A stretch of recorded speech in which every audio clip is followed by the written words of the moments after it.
शालिनी और धर्मेंद्र, इनके 2 औलाद हुए दोस्तों, सनी देओल और बॉबी देओल, दोनों स्ट्रगल कर रहे हैं। बस एक बार गदर मचता है, उसके बाद कुछ मचता ही नहीं। दोनों बच्चे स्ट्रगल कर रहे हैं। उसकी एक बेटी Esha Deol out of industry, out of industry. एक सुपरस्टार हुए जितेंद्र, उसका बेटा हुआ तुषार कपूर, साला कोई रोल नहीं मिलता, और मिलता तो है वो लड़का का रोल मिलता है उसको, वहां है वो, समझ में आ रहा है? सालों उसका बाप सुपरस्टार, उसका बेटा कोंदा का रोल करता है। साला उसको भैरा का टक्कर दे रहे हैं हमारा अमलेश नाम, वो कोंदा है भैरा। समझ में आ रहा है मैं क्या बोल रहा हूं? तुमको तकलीफ हो रही है डायरेक्ट सेलिंग बिजनेस करने में। Why direct selling? तुमको डायरेक्ट सेलिंग क्यों करना है, ये अगर तुमको पता नहीं है तो मत कर मेरे भाई। तू टाइम पास मत कर, जब निकल बाहर, कुछ और ट्राई करके आ। और दुनियादारी इनका वैसी तैसी करा लोगे, तब पता लगना जब दिल ना लगे दिलदार, हमारी गली आ जाना। सारी दुनिया में ऐसी तैसी करवाना, फिर आना यहाँ। मैक्सिमम लोगों के नखरे का कारण यह है कि उनको यंग एज में माई लाइफस्टाइल बिजनेस मिला है, जीवन में स्ट्रगल कहीं पे किए नहीं है, बाप की कमाई खाया है साला, और अचानक माई लाइफस्टाइल बिजनेस में आ गया। तो नखरा नहीं मारेगा तो क्या मारेगा? आप जब बाहर निकलोगे, नौकरी करोगे, धक्के खाओगे, वो जब 2 कौड़ी का बॉस साला जब तुम्हारी ऐसी की तैसी करके तुम्हारी औकात दिखाएगा, तब इधर पे सम्मान पहुंचता है कि तेरी गाली सुनने से अच्छा मैं फील्ड में साला गाली सुन के मैं दोबारा टीम खड़ा करके आईटीसी बन जाऊंगा। फटीचर जैसा सोच लेके घूमते मेरे भाई। आज ये जितने भी सेक्टर मैंने बताया, मैंने सिंगर के बारे में बोला, मैंने एक्टर के बारे में बोला, मैंने क्रिकेटर के बारे में बोला, मैं मंत्री के बारे में बात किया। आज ये कोई लोग अपने बच्चे को सिक्योर नहीं कर सकते। और मैं आपको बता देता हूं, अगर आप सिंगर नहीं बन सकते, अगर आप क्रिकेटर नहीं बन सकते, अगर आप मंत्री नहीं बन सकते, अगर आप आईएएस आईपीएस नहीं बन सकते, अगर आप कोई टॉप क्लास ऑफिसर नहीं बन सकते, अगर आप कोई टॉप क्लास बिजनेस सेटअप नहीं कर सकते, तो चुपचाप माई लाइफस्टाइल बिजनेस करिए। ये आपको आईएएस आईपीएस नहीं बना सकती, लेकिन उनके जैसे जीवन देने की औकात रखती है डायरेक्ट सेलिंग बिजनेस। आज हमारे वर्मा सर कोई आईएएस से कम नहीं है दोस्तों, मैं सच बता रहा हूं।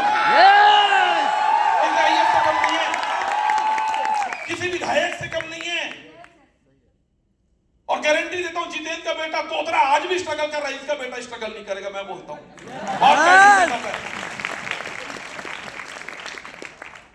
डायरेक्ट सेलिंग बिजनेस क्यों करना है दोस्तों? डायरेक्ट सेलिंग बिजनेस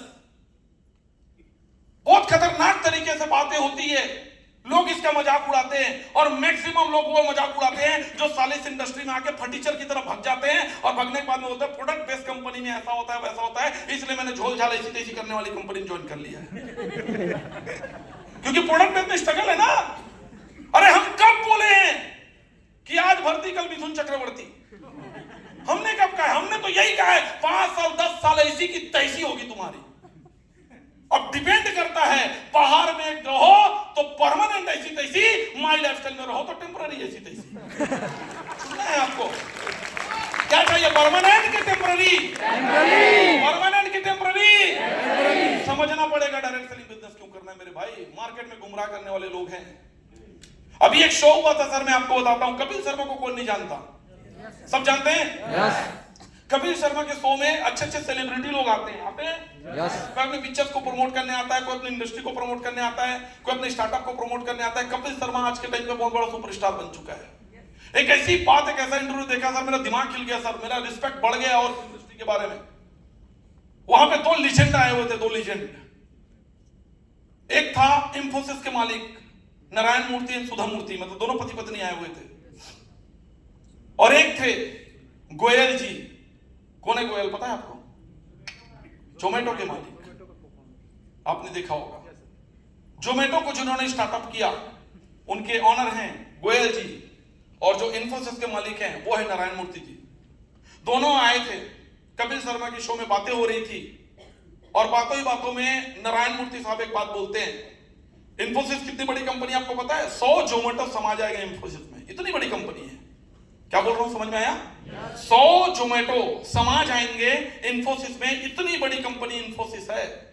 और इन्फोसिस का मालिक क्या बोलता है पता है? इन्फोसिस का मालिक बोलता है कि साहब मेरे से बड़ी कंपनी इनकी है। किनको बोलते हैं? जोमेटो वाले को। तो पूछते हैं क्यों बोल रहे हैं सर ऐसा? तो वो बोलते हैं सर मेरी कंपनी इन्फोसिस है, जहां पे मेरी मजबूरी है मैं सिर्फ हाईली एजुकेटेड लोगों को जॉब दे पाता हूं।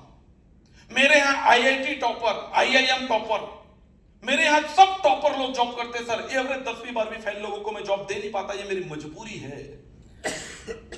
इस देश को कंट्रीब्यूट मैं भी कर रहा हूं, इस देश को कंट्रीब्यूट ये भी कर रहे हैं, लेकिन ये मेरी मजबूरी है कि मेरी कंपनी में हाईली एजुकेटेड लोग ही काम कर पाते हैं। लेकिन ये मेरे से बड़े इसलिए हैं क्योंकि जिनके पास सिर्फ बाइक है, सिर्फ बाइक, ना डिग्री, ना डिप्लोमा, ना उम्र, ना कद, ना काठी, जिनके पास बाइक है, ऐसे लाखों लोगों को जो रोजगार दे रहा है वो मेरे से बड़ा है, ऐसा नारायण मूर्ति साहब का कहना है।